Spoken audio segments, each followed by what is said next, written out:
We hear much about swift retort and the role of air power, and we have a long history, and the nation and the world hears a lot about the role of Pakistan Army. But very little is known about the role of Pakistan Navy in different conflict and crises situation.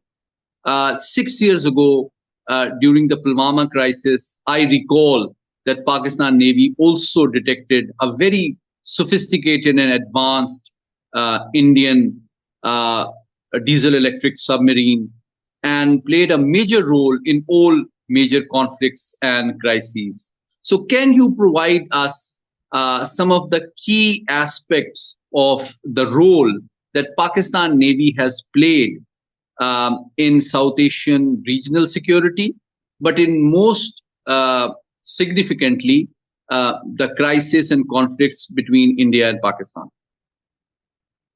Yeah, thank you. I think we can see, first start with the classical role which the navies usually have, and that is to deter and defeat the aggression on sea front. That is the primary, and then is to have protected your sea lanes of communication. And third is that wherever required, we have to reach out to protect our interest around the globe. That is the third one. So on this premise, starting from 65 or 71, then we had the crisis standoff in 2000, 2001. Then we had Pulwama, and now this is another which is brewing up. So I think it's evident that Pakistan Navy, even though numerically inferior, but it has grown into a potent force over the year. And starting from 65 war, that we had played a pivotal role in creating a diversion at sea. That was that Operation Devarka was done, in which our submarine Ghazi was also deployed with twofold. We had the our mission at that time. One was to destroy the radar station at Devarka, and secondly was to lure the Indian war machines out so that it can be prosecuted by Ghazi. So at that time, they also had an aircraft carrier, but they didn't venture out. So that is a classical Western seaboard blockade, which was done by the Pakistan Navy at that time, and of a Navy which was much superior in number.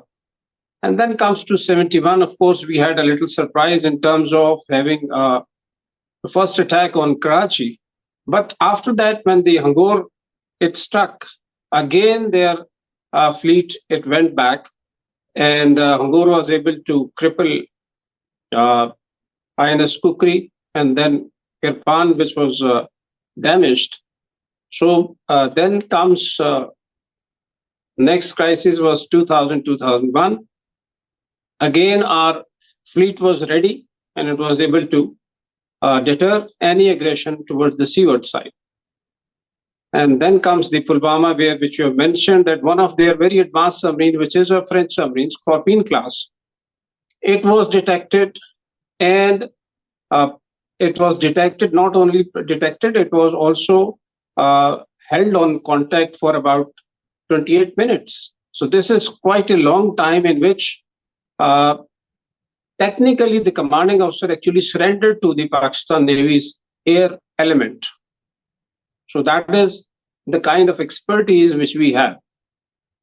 So number does not matter. It is the quality of your platform, your training, your equipment that determines your efficacy of any navy.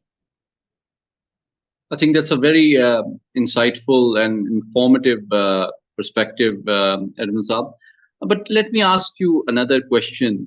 That Pakistan Navy has a long and illustrious history, and you mentioned the first successful sinking of a warship in a classical submarine attack after the Second World War that PNS Hangor carried out after Second World War by sinking INS Kukri, a guided missile frigate. So I want you to share your perspective on what is the modern role of Pakistan Navy in the current environment. We are hearing a lot of claims and bravado from Indian media claiming that their aircraft carrier has left port a few days ago. And yesterday, Times Now was chest thumping that it is close to Karachi and people in Karachi should be worried that they can impose blockade on Karachi. And thirdly, we also heard from Indian media that India carried out a surface-to-air missile test from a surface vessel recently. As a leading authority on maritime and naval affairs, how do you look at these Indian claims, and how should Pakistan look at it? Should we be worried?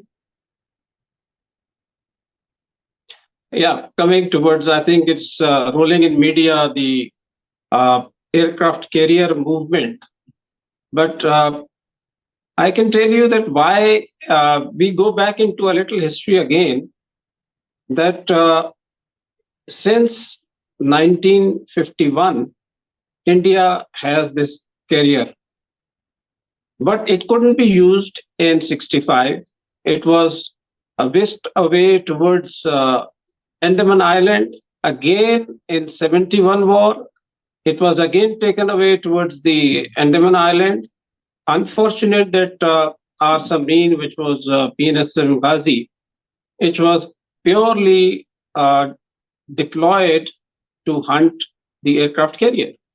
But unfortunately, before going into that mission, she was laying the mines and she had accident. But again, I think next comes the Pulwama. Again, the aircraft carriers were taken away. So there was a debate in Indian media telling that we, the taxpayer, are paying so much heavy amount for these aircraft carriers, and they do not show up during the conflict. So there was a debate going on. So because of that, I think this time it was a pre-plan that they will try to upbeat the movement of aircraft carriers so that in the public's eye, they're able to gain some legitimacy for that. Reason being that they are looking at now going for a third aircraft carrier because their second aircraft carrier is going to be replaced. So for that, the public office holders, they are not ready to give them that kind of financial leverage. So that is one. But having said that, I just traced out the movement of aircraft carrier. So it was already there since last year, August. It is deployed in the area, which is their own waters. So staying in their own waters for the last about 6-7 months and doing certain drills. So that is what practically the aircraft carrier is doing.